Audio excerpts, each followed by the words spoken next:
Hello my dear students. Dear student, आप लोग के बीच में बिहार एपीओ के सेलेक्टेड स्टूडेंट का इंटरव्यू बराबर जा रहा है। और जैसा आप जानते हैं कि परीक्षा रिफ्रेशर लॉ क्लासेस के द्वारा इस बार ताबड़तोड़ सिलेक्शन स्टूडेंटों ने दिया है। आप लोगों ने बहुत से स्टूडेंटों का अभी तक इंटरव्यू देखा और आज आपको एक ऐसे स्टूडेंट से मिलाया जा रहा है जो सर्विस में रहते हुए पुलिस विभाग में सेवा करते हुए और पुलिस विभाग में सेवा ही नहीं करते, बड़े सक्रिय के रूप में ये सेवा करते हैं। और उस दौरान इन्होंने बिहार सिविल जज का प्रीलिम्स का एग्ज़ाम निकाला, लेकिन मेंस किसी कारण से नहीं दे पाए चूँकि छुट्टियों की कुछ ऐसी समस्याएं थी पुलिस विभाग में। लेकिन इन्होंने बिहार का प्री मेंस निकालने के बाद एपीओ में फ़ाइनल सिलेक्शन लिया और फाइनल सिलेक्शन लेने के बाद ये आज आप लोग के बीच में उपस्थित है और अपने बारे में बताएंगे कि कैसे हमने परीक्षा रिफ्रेशर लॉ क्लासेस से जुड़कर अपनी तैयारी किया और तैयारी के साथ साथ ये सिलेक्शन भी लिया। तो डियर स्टूडेंट, आप लोग को ये बताना चाहते हैं कि परीक्षा रिफ्रेशर ऑनलाइन लॉ क्लासेस एक ऐसा प्लेटफॉर्म है जो पिछले 32 ईयर से बराबर रन कर रहा है और इसके द्वारा बहुत से स्टूडेंटों ने हायर जुडिशियल के सर्विसेज में सिविल जज के रूप में, एपीओ के रूप में, लॉ ऑफिसर के रूप में सिलेक्शन लिया। और जो सबसे ज़्यादा सिलेक्शन लिया है वो बिहार स्टेट में लिया। बिहार स्टेट में सदैव परीक्षा रिफ्रेशर लॉ क्लासेस के स्टूडेंट लोग ज़्यादा सिलेक्शन लेते हैं। बहुत से स्टूडेंट वहाँ पर एडीजे के रूप में इस समय पद पर हैं, सिविल जज के पद पर है। और जो थोड़ी सी कमी थी एपीओ की, वो इस बार एपीओ में परीक्षा रिफ्रेशर लॉ क्लासेस के स्टूडेंटों ने पूरी कर दिया। एक नहीं, दो नहीं, तीन नहीं, बल्कि 55 लोग सिलेक्ट हुए और वो उन 55 से आपको मिलाया जाएगा। ये मत सोचिएगा सर केवल 55 का नाम ले रहे हैं।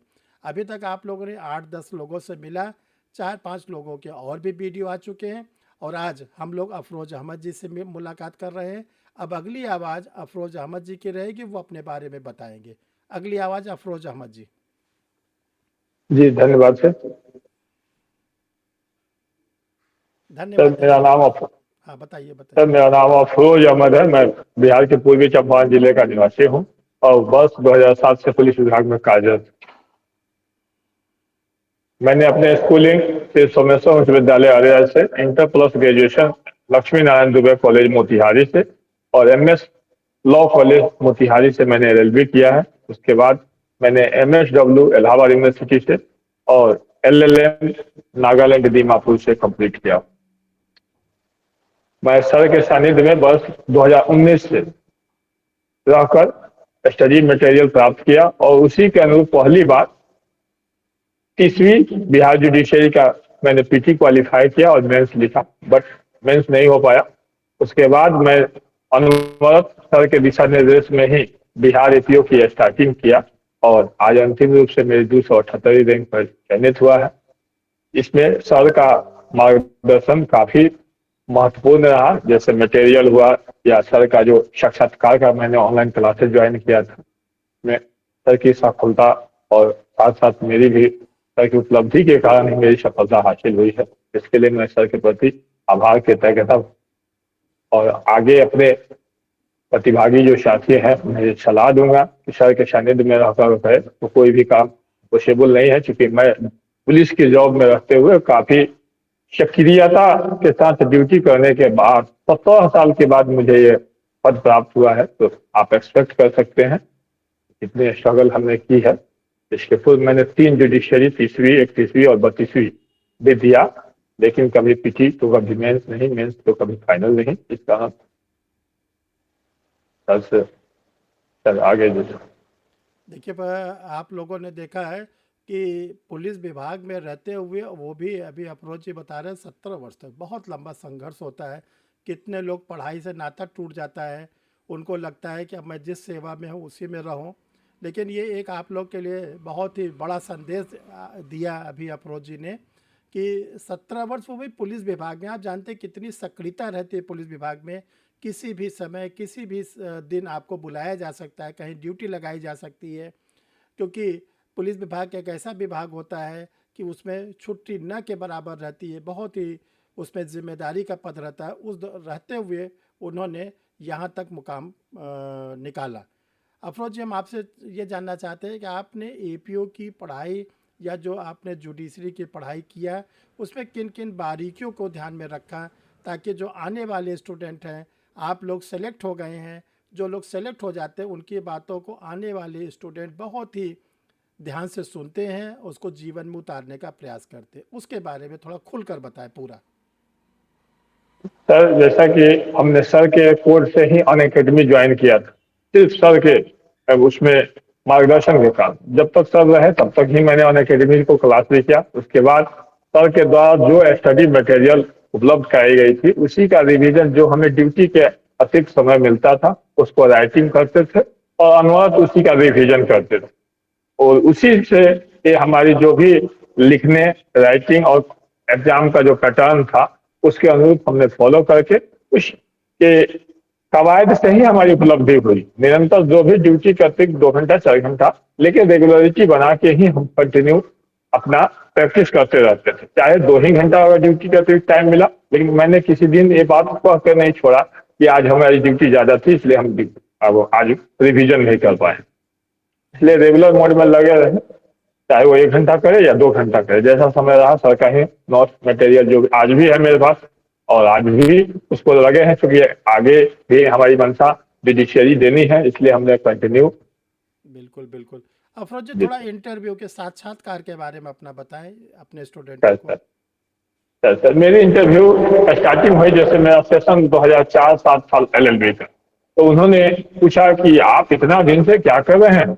मैंने कहा कि सर बिहार पुलिस में एज ASI एम्प्लॉय। अच्छा कहाँ पे है एम्प्लॉय। हम कहे सर पटेल भवन में एम्प्लॉय है। तो कहाँ पे। तो हम कहे सर ADG कंट्रोल रूम में। कौन है आपके ADG। तो हमने बताया कि sir Shri Sunil Kumar ADG sir. तो पैनल के हेड थे, उन्होंने कहा कि वो बिहार वाले हैं वहीं बक्सर वाले होंगे। जी सर। बहुत देर कुछ सोचने लगे, उसके बाद हमसे कहे कि अच्छा आपने इंटरव्यू की तैयारी तो करके आई होगी सर। हमने सिलेबस की कोशिश की है कंप्लीट करने का। ठीक है, तो आपका फेवरेट सब्जेक्ट क्या है। तो हमने कहा कि सर हमने तो सिलेबस की तैयारी करने की कोशिश की है। ऐसा क्या। तो नहीं उसमें कोई फेवरेट सब्जेक्ट हो तो बताइए। हमने कहा कि सर IPC। तो उन्होंने पूछा कि IPC का हिस्टोरिकल बैकग्राउंड बताइए। अरे वाह। तो मैं हाँ, तो मैंने स्टार्ट किया कि औपनिवेशिक काल में एक विधि आयोग का गठन होता है जिसके अध्यक्ष लॉर्ड मैकाले सर होते हैं। उन्हीं के निर्देशन में IPC लिखी गई, इसीलिए IPC का पिता लॉर्ड मैकाले सर को बोला जाता है। यह एक सब्सटैंटिव लॉ है जिसमें 23 चैप्टर और 511 धाराएं हैं। इसका प्रियम्बल अगर हम देखें तो यह जनरल लॉ की बात करता है। अब बोल के सर चुप हो गए थे। उसके बाद इसी बीच वो फिर पूछते हैं कि भारत में सर्वप्रथम कोर्ट की स्थापना कब हुई। तो हमने बताया कि सर 1862 में 3 कोर्ट स्थापित हुई थी। तो कहाँ कहाँ जगह बता सकते हैं सर। तो कलकत्ता, बम्बई, मद्रास। इसी बीच दूसरे जो पैनल के मेंबर थे वो कह रहे हैं कि पटना हाई कोर्ट की स्थापना कब हुई थी सर। 1916। बोल रहे हैं कि आर यू श्योर 1916 या 1917। सर जहां तक हम रिकॉल कर पा रहे हैं 1916 में हुई थी। 1917 में पटना यूनिवर्सिटी की स्थापना हुई। ठीक है। अब थर्ड वाले मेंबर पूछते हैं कि आप एविडेंस एक्ट की धारा 8 जो बेयर बोलती है वो आप पढ़ के सुना सकते हैं। हमने उनको बताया सर कैसा है। अब तीसरे मेंबर फिर दूसरा क्वेश्चन पूछते हैं कि 156(3) क्या है। हमने बताया कि सर जनरली जो व्यथित व्यक्ति होते हैं जिनका FIR लॉन्च नहीं हो पाती है थाना में, तो वो एक न्यायिक मजिस्ट्रेट को कंप्लेन करते हैं जिसके आधार पर SHO FIR कर। ठीक है। तब चौथे आते हैं चोरी कब लूट होगी। ऐसे करके IPC का ही 1-2 सवाल आते हैं। एक मेम होती है जो पूछती है कि अगर IPC में ऑलरेडी सेक्सुअल असॉल्ट और अटेम्प्ट का सेक्शन बना था तो फिर पोक्सो एक्ट की क्या आवश्यकता थी। मेम का क्वेश्चन है। हमने बताया कि मैम जो पोक्सो एक्ट है वो स्पेसिफिक किसी जेंडर की बात नहीं करता है, बल्कि वो चाइल्ड की बात करता है जिसमें बोथ जेंडर आते हैं, चाहे मेल हो फीमेल हो। फिर लौट के जो प्रथम मेंबर जिन्होंने हमारा फर्स्ट स्टार्टिंग काउंसलिंग किया था उनके पास जाता है और वो बोल रहे हैं कि स्टोपल क्या होता है बताइए। मैंने बताया सर कि स्टोपल लैटिन भाषा के एक शब्द स्टॉप से बना है जिसका अर्थ होता है रोकना, मना करना। इसका प्रोविजन एविडेंस एक्ट की धारा 115 से 170 तक में है। ये बताया। उसके बाद बोले कि ठीक है आप जा सकते। 10-12 मिनट मेरा चला था लगभग, और लगभग कोई ऐसा क्वेश्चन नहीं था जिसका हमने नहीं बनाया। और हमें 80 मार्क्स मिला है सर इंटरव्यू में। ये सर हाँ। की ही उपलब्धि है क्योंकि हमने सर का कैसे नहीं सर को जाता है। अफरोज जी के मार्कशीट हमने देखा था, ये तो हमें बहुत खुशी हुई कि थोड़े नंबर नहीं मिले, बहुत अच्छे 80% नंबर पाना यानी बोर्ड आपसे बहुत प्रभावित हो गया, बोर्ड आपसे बहुत संतुष्ट हो गया, तब बोर्ड आपको 80 नंबर देता है। अफरोज जी, आप पुलिस विभाग से अब अभियोजन में जा रहे हैं और अभी अभियोजन में आप थोड़े दिन ही रहेंगे। हम आपको ये शुभकामना देते हैं कि अभियोजन से आप आ जाएंगे फिर न्यायिक विभाग में, और सर सर सरकार से बिहार में आप एक न्यायिक पद पर चयनित हों और भी स्टेट को आप देते रहिएगा। और हम उस दिन का भी इंतज़ार करेंगे जब आप सिविल जज हो जाएंगे, मजिस्ट्रेट हो जाएंगे, और फिर एक बार परीक्षा रिफ्रेशर ऑनलाइन क्लासेस में अपने स्टूडेंटों के लिए आपका साक्षात्कार लेंगे, और तब आप अपनी यात्रा बताइएगा कि अभियोजन विभाग में आपने क्या क्या वहाँ पर सीखा, वहाँ पर क्या क्या किया। जैसे अभी आपने सर पुलिस विभाग के बारे में बताया, अभियोजन विभाग के बारे में। और अफरोज जी, आपको हम बताना चाहते हैं कि अभियोजन विभाग में बहुत लाइट वर्क रह जा है आप लोग के लिए, क्योंकि आप लोग मजिस्ट्रेट की कोर्ट में काम करें, वहाँ पे अपने आपको पढ़ने का काफ़ी अवसर मिलेगा, या हम कह सकते हैं पुलिस विभाग से ज़्यादा आपको वहाँ पे अवसर मिलेगा। तो उस अवसर का सर सदुपयोग करिए, आप तो वैसे बहुत ही सीनियर और समझदार हैं, और अंतिम रूप में सिविल जज के रूप में चयनित होकर, ठीक है, अपना मान सम्मान बढ़ाइए, परिवार का मान सम्मान बढ़ाइए, सर का मान सम्मान बढ़ाइए, तो उस दिन और अधिक खुशी होगी। सर ठीक है। बिल्कुल और एक बार आपको सहायक अभियोजन अधिकारी एपीओ बनने पर बहुत बहुत बधाई। आप क्लास 2 सर गजटेड ऑफिसर हो गए, और आप तो एक पुराने स्टूडेंट रहे, आपसे तो बराबर संपर्क बना रहा, और सर को भी बहुत खुशी है कि आप क्लास 2 गजटेड ऑफिसर्स के रूप में हो गए। अगला फिर आपका हम सिविल जज के रूप में एक बार फिर इंटरव्यू लेने के लिए उस दिन का इंतज़ार कर रहे हैं। Thank you. बिल्कुल।